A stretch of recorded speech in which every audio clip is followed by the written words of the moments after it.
that you have to show the person that they're known and cared for. And I think that is so important, because all of us want to be seen. That's such a deep need for us, is to know that we are seen and heard and known. And when God says walk in the fruit of the Spirit, that's what I'm hearing. Love, joy, peace, all that communicates that you care about the person.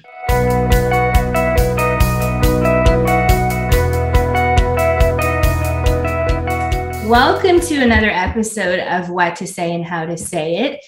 Today, you're in for a treat. We have both Nina Rosner here, as well as our licensed professional counselor, Mr. Kyle Hargrove, together. And today we're going to discuss what to say when it comes to how we treat others. We're often in conversations where someone might say something that triggers us, or we just wake up on the wrong side of the bed. I don't know if that happens to you guys, but it certainly happens to me every now and again. So that's what we're going to talk about today, how to manage that well, what's going on, what does God have to say about that?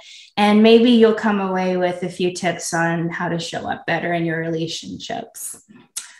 All right. So we know that Scripture tells us to do unto others as we would have them do unto us. We know that God calls us to walk in the Spirit. What happens when there's no Spirit, it seems, walking around? Nina, I'd love to hear your thoughts about that. Yeah, there is no Spirit in this soul right here until coffee has occurred. Like, it's a shame. It's despicable. I know I'm not human until after that. Yeah, but I have that moment, and it's very sad. My entire family doesn't speak to me until after I've had coffee in the morning. I don't remember those conversations that do occur. I just, people let me know, and then I apologize for things I can't even remember doing. And then thankfully, that's the worst that it is in my life. But there are moments when, like you said, when we're triggered, we're emotional, or we're just, I'm thinking about a thing that just happened, and then somebody comes and wants something from me or asks me a question, and I'm not my best self in that moment, and they get what they get. And it's not often, sometimes it's just not very good.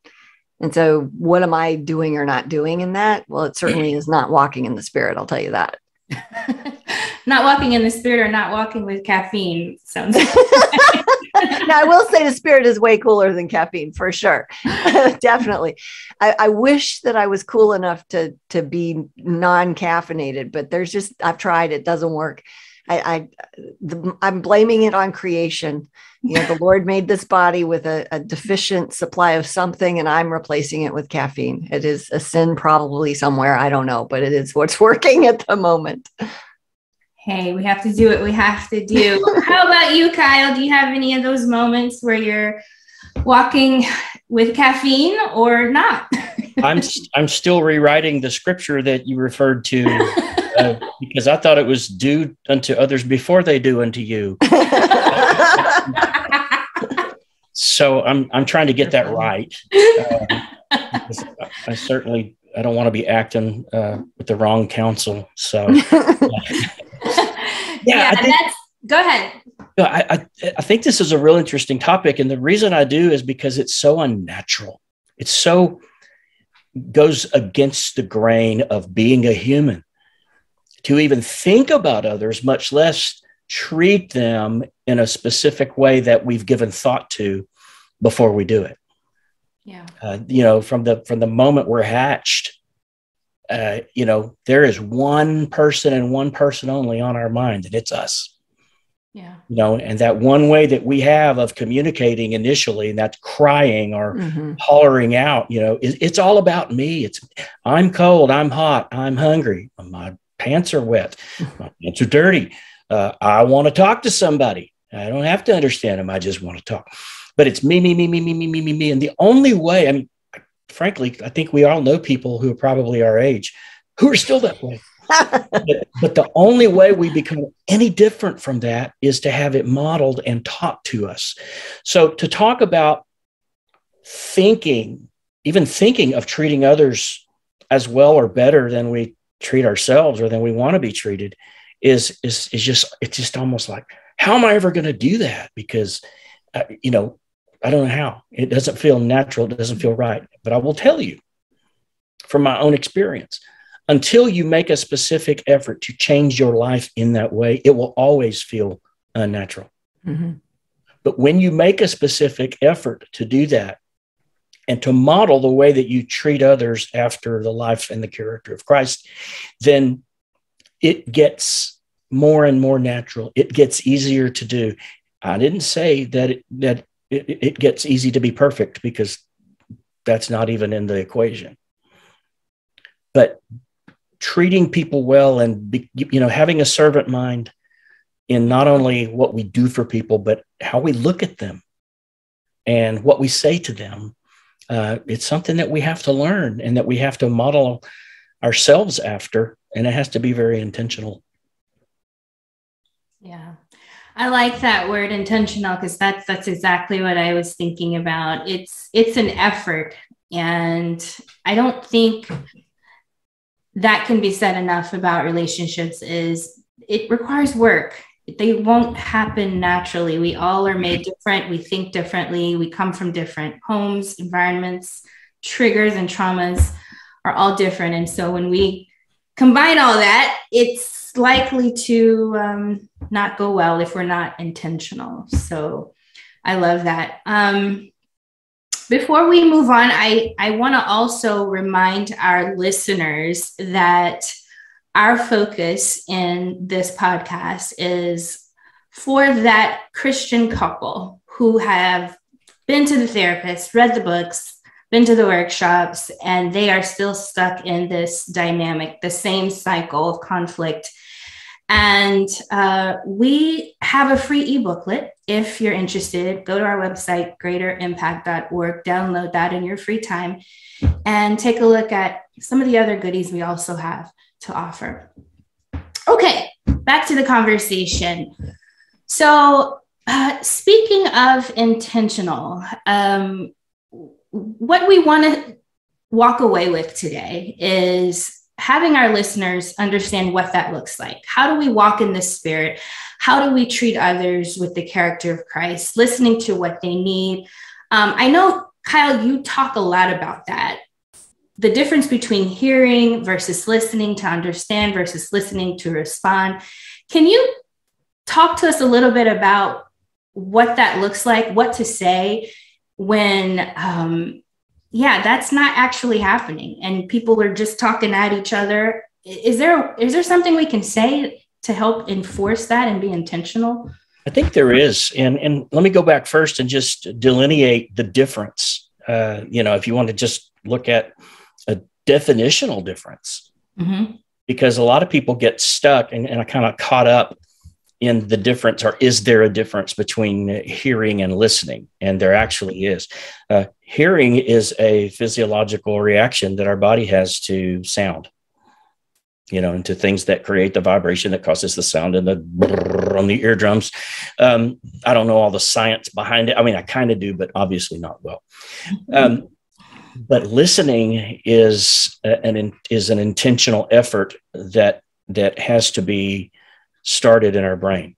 Mm-hmm. When we listen to somebody to understand them, we focus, we cut out the distractions. Even if there are, we try to do our best to cut those out and really zoom in and zone in on what it is that the person has to say in light of the current circumstances. Mm-hmm. And when you say, what, if you feel like this isn't happening, what are the words that you use? What do we say mm-hmm. to a person that we feel like isn't listening to understand, but they're just listening to enough so that they can respond to us and either continue the conversation or end it? Mm-hmm. So I think the fair thing to say is, it seems to me like you're not completely understanding what I'm saying, and I'd like a chance to kind of go with that again. Do you mind? I think if we say, I don't think you're listening, I think it's kind of it's a pointing the finger thing. So if I don't think you're understanding, then there's the possibility that I'm not explaining it well, and I'd like to have another go at that. I just want to make sure we're on the same page. I just want to make sure that we are focused on the same goals. And I think that same page probably gets overused a little bit, but really there's not much better way to describe where we want to be when we are working together with another individual to resolve an issue and not to fight about it, not to win and lose it, not to be right or wrong about it, but to resolve it. I think those kind of sentences and those kind of words are powerful. I'm just saying, I'd like another chance, to say this for understanding, because I'm not sure that's happening. Yeah.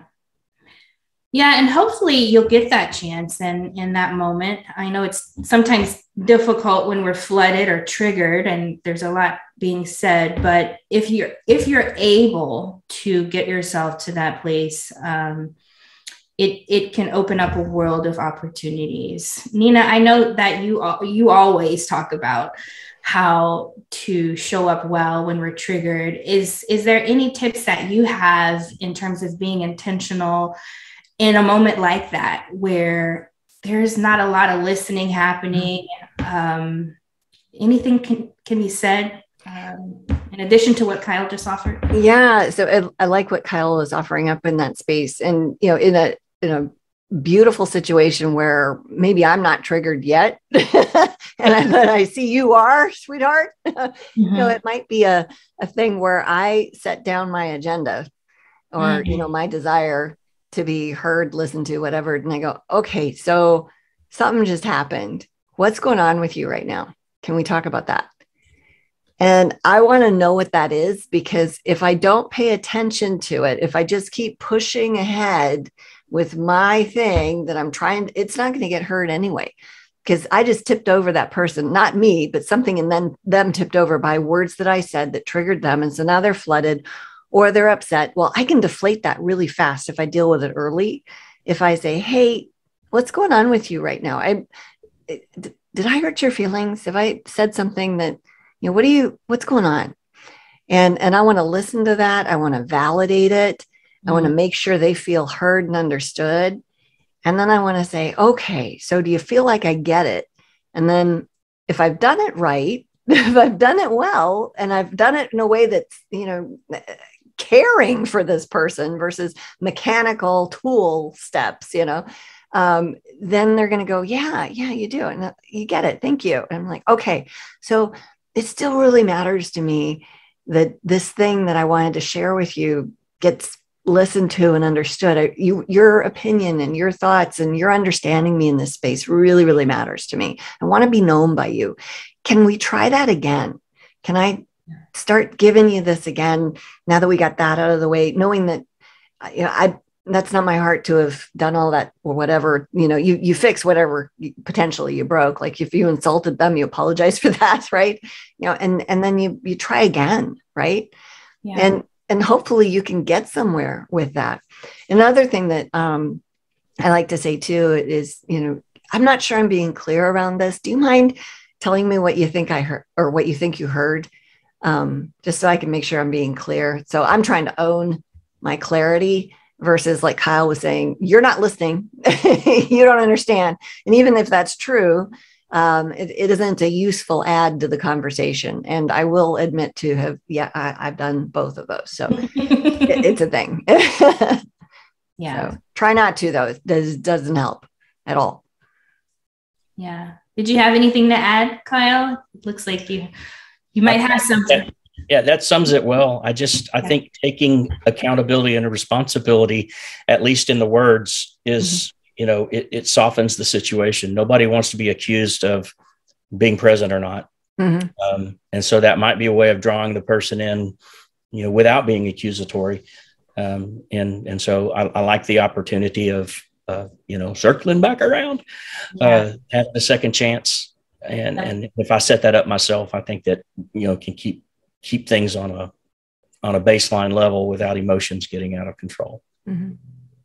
Yeah. One thing you guys have really pointed out that I think is in line with the scripture we mentioned earlier is that you have to show the person that they're known and cared for. And I think that is so, so important, because all of us want to be seen. That's such a deep need for us, is to know that we are seen and heard and known. And when God says walk in the fruit of the Spirit, that's what I'm hearing. Love, joy, peace, all that communicates that you care about the person. Okay.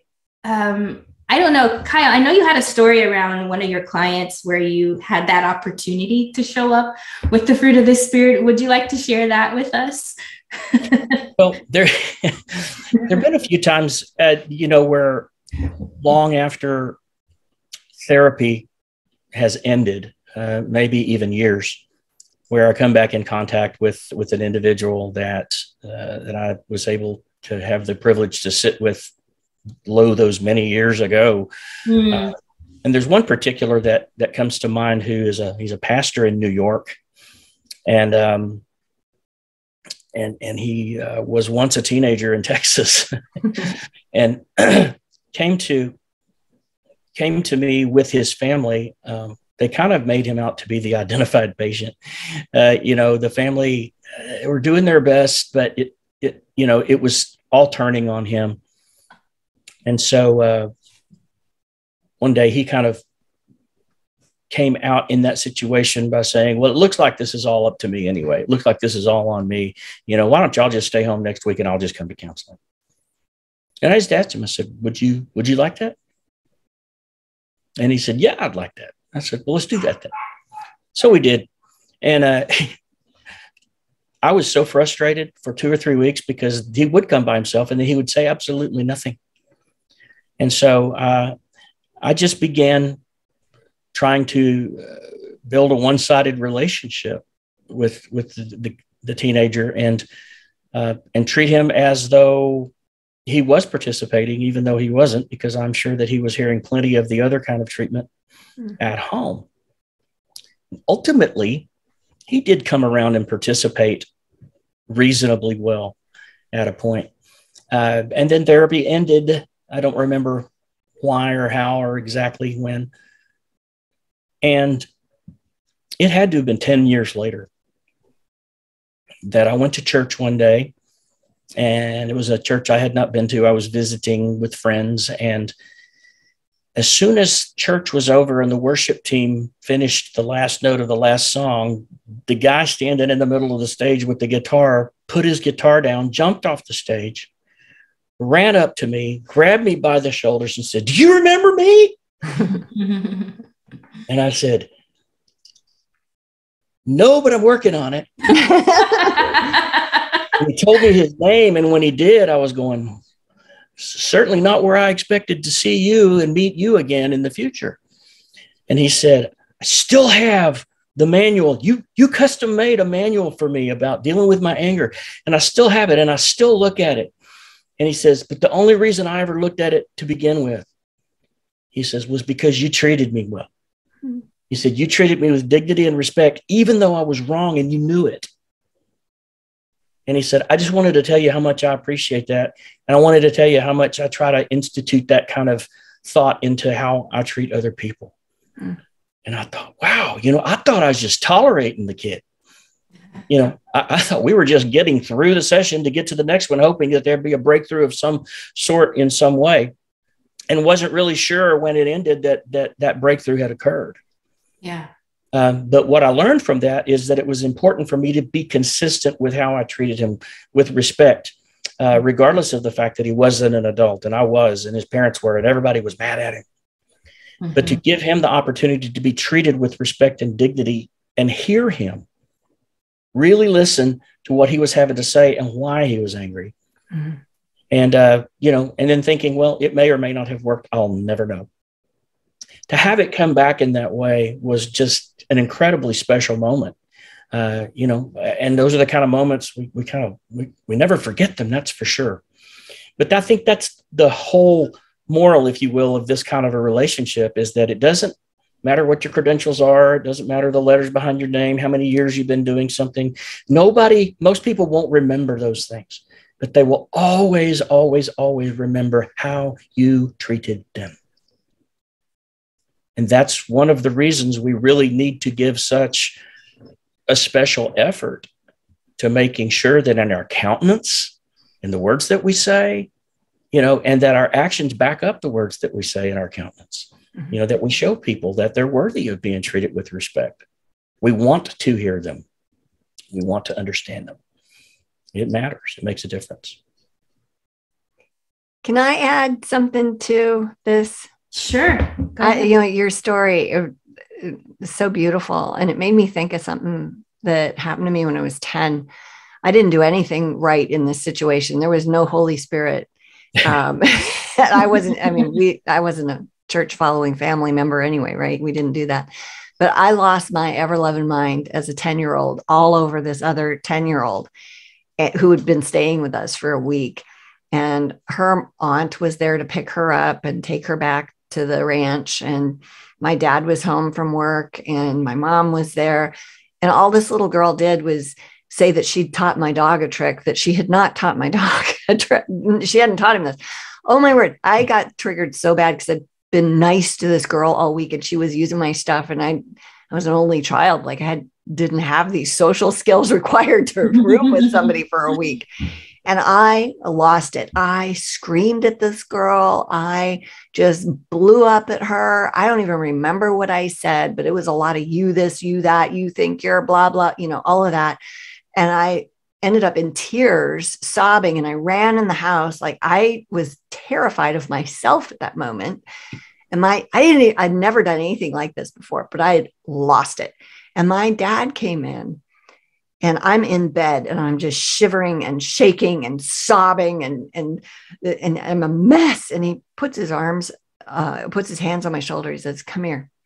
And so I sat up and he put his arms around me and he gave me this hug and he just held me. And he just held me for the longest time. And he goes, "It's been a hard week for you, hasn't it?" That's what he says to me after I did that to that little girl.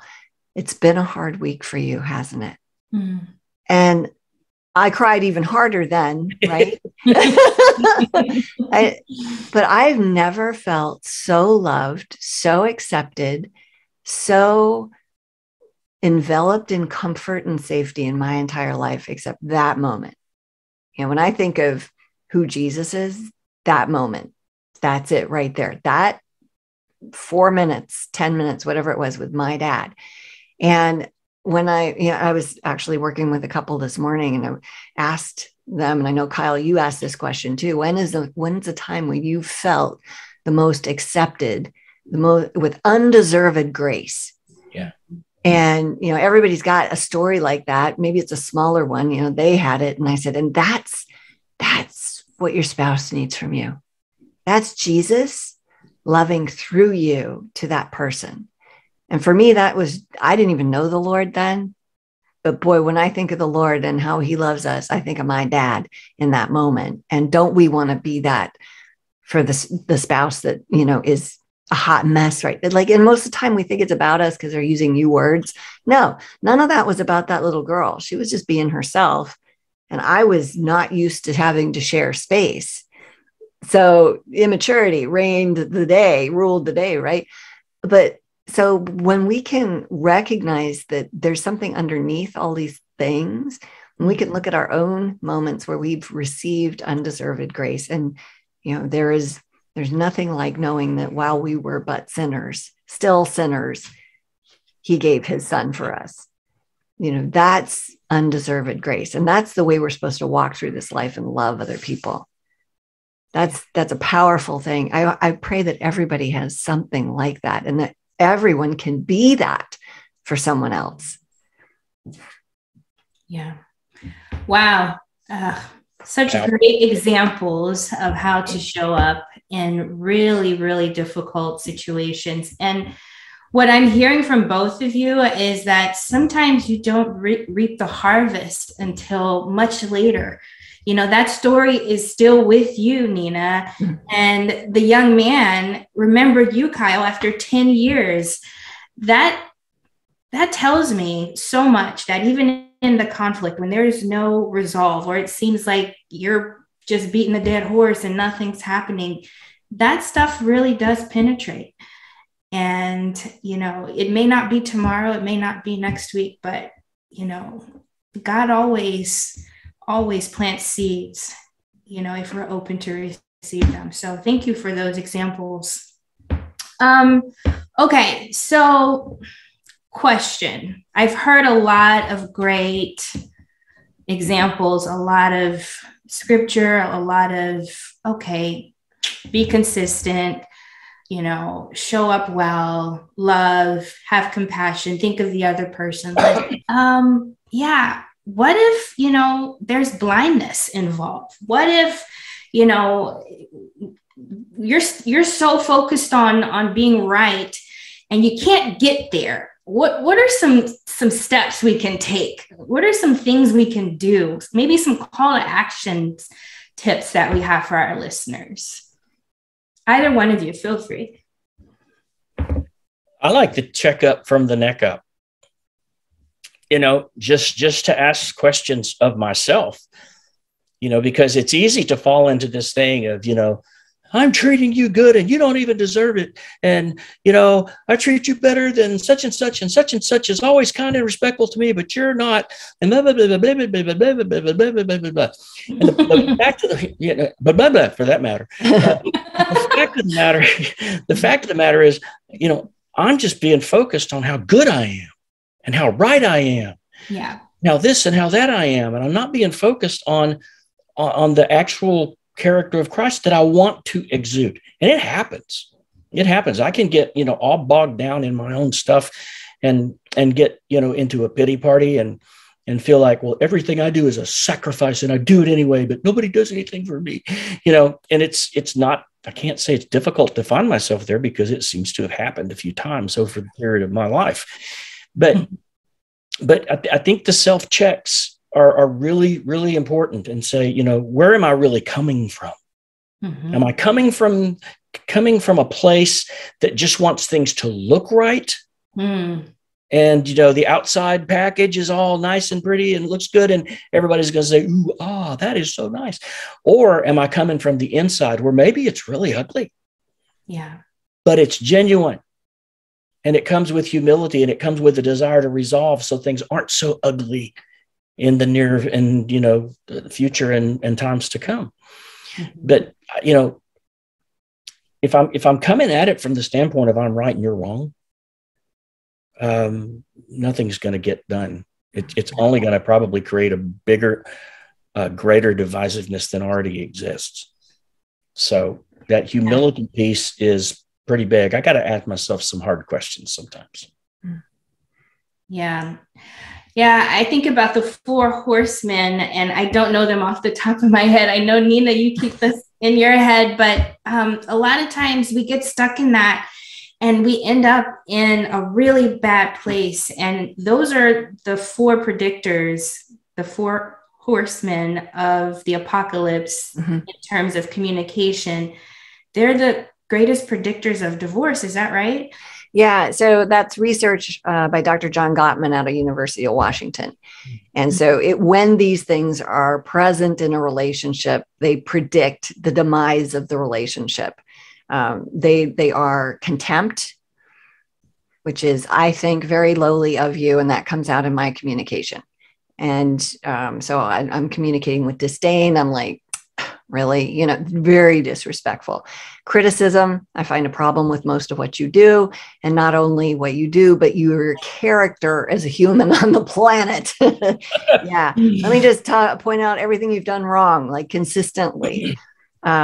Defensiveness, which is a piece of, okay, well, let me justify my behavior. Let me explain to you why I did what I did. You know, you need to know why, you know. No, I don't, because people that are solid in their identity don't need to explain themselves. But if you have somebody criticizing you, it's normal and natural to be defensive. If you get enough criticism, you're going to do that. And then the last thing is stonewalling.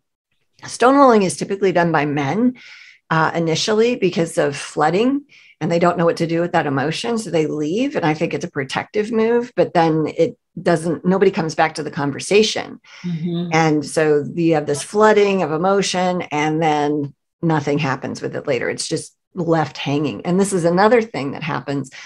Repair attempts that fail are a huge predictor of divorce, or a lack of repair attempts, which means, there's no apology, there's no ownership of bad behavior, there's accusation when I bring something to you.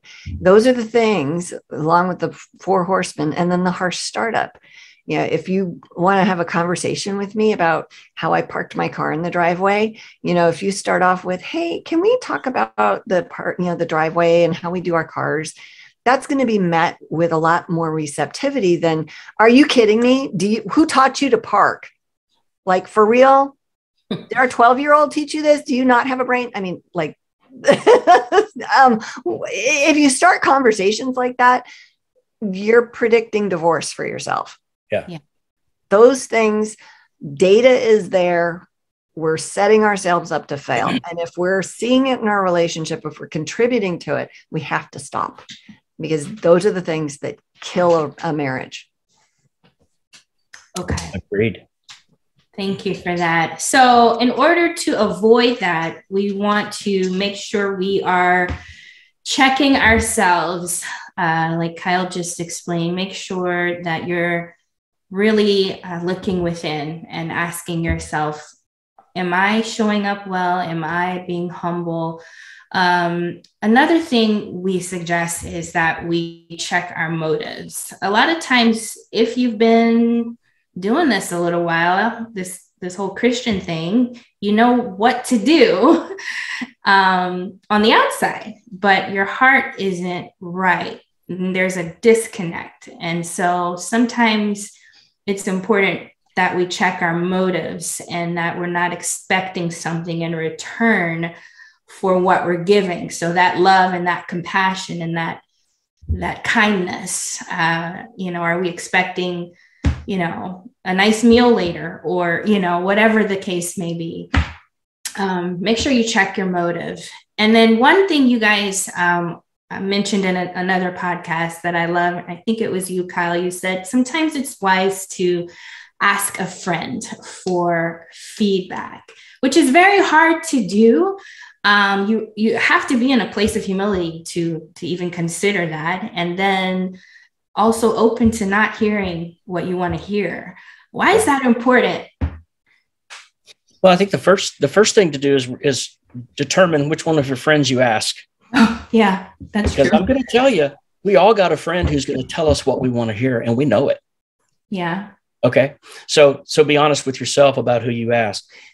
All of us need somebody or somebody's in our lives that we basically hand them the keys and say, if you ever see me behaving in a way that is not like this, that, and the other, or that is not like Christ, or if you ever see me disrespecting, I give you permission to call me out. Hold me accountable to what I want to be and what I expect of myself.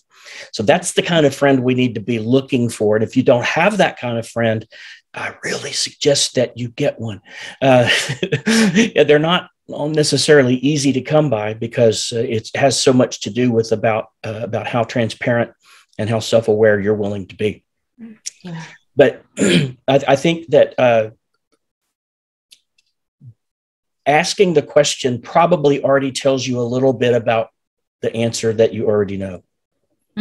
Feel like you need to ask that question of this individual or a group of accountability partners or whoever it is. You probably know that there's some adjustment that needs to be made on your own part. And there's nothing wrong with that. It's still the way to go. It's still, truth and love. It's still somebody who's going to be willing to be honest with you and say, well, I know you say this, but I see this. And those two things don't match up. They're incongruent. They need to be matching, dude, and then don't be afraid to ask them, you got any suggestions? I feel like I'm doing the best I can and it's still not measuring up. It's still not getting the job done. And so we look for people like that are going to give us honest, truthful, and Christ-like feedback. And if we're not willing to hear something that is a little untoward in regard to what I'm doing, or what I'm saying, then I need to know that there's there's something wrong in my spirit that's saying, I'm stonewalling. I'm putting the wall up because I don't want to hear anything negative about me. I'm just going to push on through this so that I win. And the problem is at the outset of that, there's a lot of damage.